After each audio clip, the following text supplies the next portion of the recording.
اللہ من الشیطان الرجیم بسم اللہ الرحمن الرحیم۔ استخارہ کا طریقہ اور استخارہ کی دعا۔ زندگی کے اہم معاملات مثلاً جیسے سفر، نکاح، ملازمت اور تجارتی امور وغیرہ میں استخارہ کرنا چاہیے۔ پہلے تو استخارہ کے معنی جان لینا بہت ضروری ہے کہ استخارہ کے معنی کیا ہیں۔ استخارہ کے معنی یہ ہیں کہ خیر اور بھلائی طلب کرنا۔ جن اہم اور جائز کاموں میں آپ پر خیر کا پہلو واضح نہ ہو، یعنی کہ اس میں اچھائی کچھ نظر نہیں آ رہی ہے، تو ان میں استخارہ کا ضرور اہتمام کرنا ہے۔ اور پھر جس طرف قلب کا میلان محسوس ہو اس کو قضاء الہی سمجھ کر اختیار کرنا ہے۔ استخارہ کرنے کے بعد استخارہ کا طریقہ یہ ہے کہ جب بھی کوئی غیر معمولی کام درپیش ہو تو مکروہ اور حرام اوقات کے علاوہ جب بھی چاہیں 2 رکعت نفل ادا کرنا ہے اور پھر استخارہ کی دعا پڑھنا ہے۔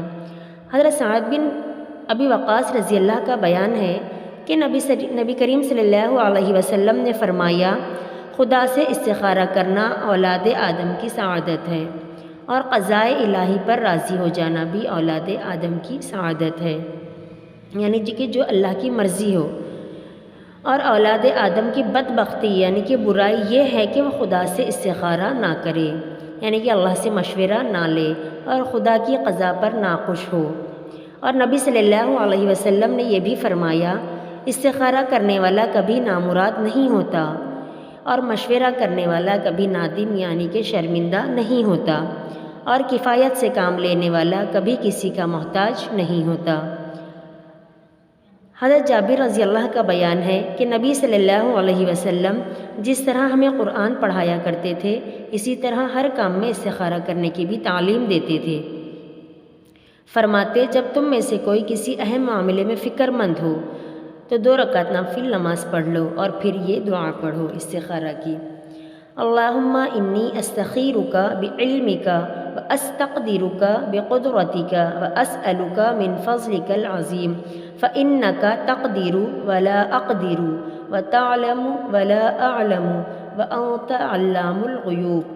اللہم ان کنت تعلم ان ھذا الامر خیر لی فی دینی ومعیشتی وعاقبت امری فاقدرہ لی ویسرہ لی ثم بارک لی فیہ وان کنت تعلم ان ھذا الامر شر لی فی دینی ومعیشتی وعاقبت امری فاصرفہ عنی واصرفنی عنہ واقدر لی الخیر حیث کان ثم ارزنی بہ۔ اس کا ترجمہ یہ ہے کہ خدایا میں تجھ سے تیرے علم کے واسطے سے خیر کی طلبگار ہوں اور تیری قدرت کے ذریعے تجھ سے تیرے عظیم فضل کا سوال کرتی ہوں، اس لیے کہ تو قدرت والا ہے اور مجھے ذرا سی بھی قدرت نہیں ہے، تو علم والا ہے اور مجھے علم نہیں، یعنی کہ تو جاننے والا ہے اور میں کچھ نہیں جانتی، اور تو غیب کی ساری باتوں کو خوب اچھی طرح سے جانتا ہے۔ خدایا اگر تیرے علم میں یہ کام میرے لیے بہتر ہے میرے دین و دنیا کے لحاظ سے اور انجام کے لحاظ سے، تو میرے لیے اسے مقدر فرما دے،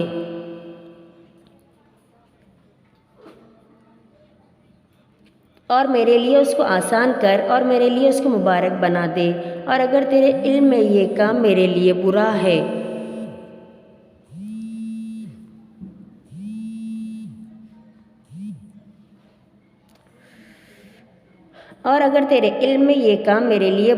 میرے دین اور دنیا کے لحاظ سے اور انجام کے لحاظ سے، تو اس کام کو مجھ سے دور رکھ اور مجھے اس سے بچائے رکھ، اور میرے لیے خیر اور بھلائی مقدر فرما جہاں کہیں بھی ہو، اور پھر مجھے اس پر راضی فرما دے۔ آمین۔